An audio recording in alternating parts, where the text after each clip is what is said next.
two words are costing your sales reps deals, and those two words are any questions. Your sales reps will ask it after the pitch. The prospect says no on Reflex, and the real objection stays buried until it kills the deal at the end of the call. Here's the reframe and how to install it on every call that your team runs. Here's where you'll see this happening, and it's a reflex, it's a knee-jerk reaction.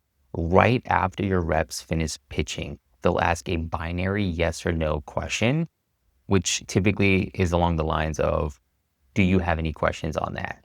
And the prospect's knee-jerk reaction to that is typically a yes or no, and it's typically a hard no. No questions, and they just want to keep moving on. And so whatever objection or obstacle that they have, it stays buried in that call, and it doesn't surface until the end.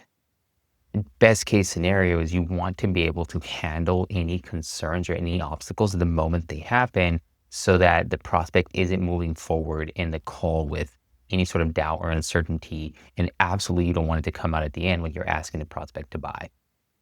So here's the reality, and here's what it's costing you. A confused mind never buys. Every unasked question is an unresolved doubt. So your rep talks, the prospect nods. There's no Socratic dialogue anywhere in the call. There's no back and forth. And so it just feels like an ongoing sales pitch. The confusion will start to stack silently. And if nothing is surfaced on the prospect side, nothing is resolved. And the ask lands on a foggy mind. In that case, doubt comes out as objections at the end of the call when it's too late to solve, or the deal is gone and now there's money on the table, so there's high stakes. So when you think about this, where is this typically coming out on a call? So every call that your team runs has 6 core segments or elements. There's the open, there's the discovery, there's the pitch, there's the temp check or alignment, the ask, and the close, and then ultimately objection handling, right? And so where you will see this coming out typically is in the pitch or right after the pitch, when you're transitioning from the pitch into the ask or into the close. Okay, so here's the fix. Typically what I hear on sales teams before I start working with them, and what maybe your reps are saying, is after the pitch or during the pitch, they're saying, do you have any questions? And that's really close. That's a door that's closed because you get a knee-jerk reflex reaction of no questions. And you really learn nothing, right? There's no back and forth. There's no dialogue. We don't understand what the prospect, does the prospect even understand the piece of the process that you just pitched them? On the flip side, what they should say is what questions. An open-ended question is, it's not a yes, no, it's not binary. So you don't get a knee-jerk reaction. It forces them to pause and to think, and they will hand you the objection or the obstacle that's in their mind when you ask them an open-ended question that they cannot respond yes, no to. What questions do you have? What are your thoughts on that? Are great questions that you can ask instead of, do you have any questions? So why does it work? It's because we're eliciting questions. We're not confirming that they heard what you just said, right? So the goal is a clear prospect that fully understands the process and your offer, not a fast call, not a fast pitch that we can rush through. So essentially what I'm saying is confirmation questions will rush past doubt, make sense, nod, move on, right? Yes, yes, no. Eliciting questions surface the doubt, surface the questions early, and you want to resolve those questions or those concerns or those hesitations before you ask, not during, not at the end, right?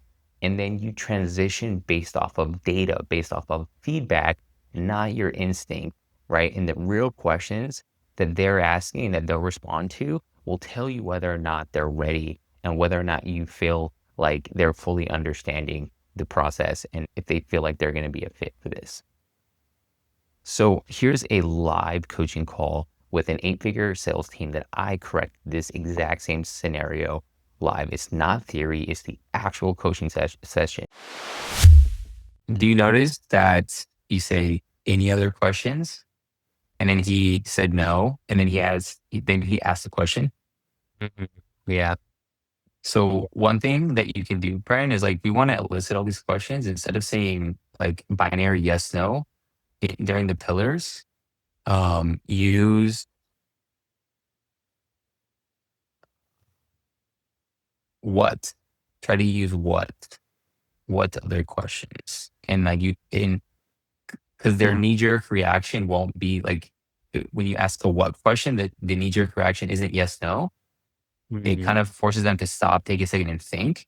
So, like in this specific instance, you ask him any other questions, he's like, no, and then he had a question, right? If we say like, what other questions do you have? Then it kind of like it's not a knee-jerk reaction. So if you do what after each pillar, you will elicit more questions. And if you're getting a lot of objection at the end, it's typically because they have questions that we haven't clarified, or it's like something that they don't understand, or if they're not ready to move forward, it's because like they're not grasping something. So it's just like a little thing that could potentially help you. Yeah, thank you. Yeah.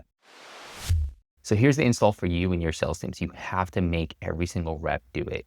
If I give you a good tip, it's going to change maybe one call, right? This changes every call because we systemize it, right? So we ban binary questions on the sales team. We're not allowed to ask yes, no questions on sales calls, in text messages, in emails. It has to be open-ended, right? So what you're going to want to do is you're going to want to script your pitch, your entire sales call, word for word verbatim, and especially the pillars, the pitch section. And you're going to want to number those. And between each pillar, you want to have an open-ended tie-down question, which is going to elicit feedback from your prospects so that you have more of a Socratic dialogue back and forth. And then we're going to score it in call reviews. So as we go through the pitch live with our sales reps, we go through and we're looking for pillar number 1, did we get the tie down? Yes. Pillar number 2, did we get the tie down? Yes. Pillar number 3, did we get the tie down? Oh, we missed it. All right. And then what we want to do is we want to reinforce this behavior in front of everybody. So the sales reps that are doing this consistently and are closing deals doing it, you want to show everybody in the team how this works. You want to give them praise. You want to give them kudos for following the process, for asking the open-ended tie-down questions that are not knee-jerk reaction, yes, no, binary. And so at the end of the day, whenever they say, do you have any questions? We correct them, we change them, we say, what questions do you have? And it goes in after every single pillar. Now, the reality is most founders don't have time to run coaching this deep, and they're noticing that there's no structure on their sales calls. The transition beat isn't even mapped. There's no time for one-on-one sales rep coaching, let alone a frame-by-frame call review.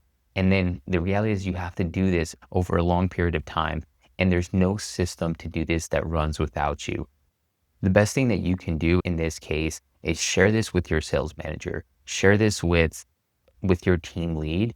And if you're concerned that you don't have someone to do this level of work for you, feel free to book a diagnostic call. I installed this exact same system. I'll walk you through everything in detail.